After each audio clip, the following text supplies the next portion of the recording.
אנחנו מאוד חרדים מהמילה להתמסד, להתארגן, לקבוע איזושהי היררכיה ניהולית, אבל מה לעשות, בלי זה, זה לא ילך. עכשיו, אני כאן על תקן אדם פרטי שאומר את דעתו, לא חייבים לקנות אותה.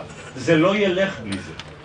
משום שהשיא עוד לפנינו, ההייפ של הקיץ, של ההצהרות המדהימות האלה, א' נגמר, ב' מתי הוא קרה?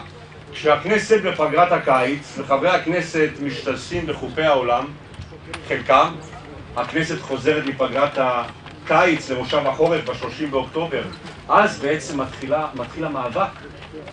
אנחנו לא אלימים, זו לא הדרך שלנו, אנחנו לא נהגנו כך במשך כמעט 8 שבועות של מחאה, אנחנו נוהגים בדרך הלגיטימית ביותר.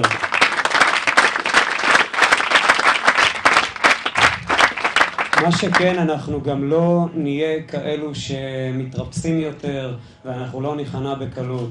וכן, אם זה אומר לעמוד בשלובי זרועות מול כוח משטרה, אז זה גם מה שאנחנו נעשה. אנחנו לא נהיה אלה שנזכור.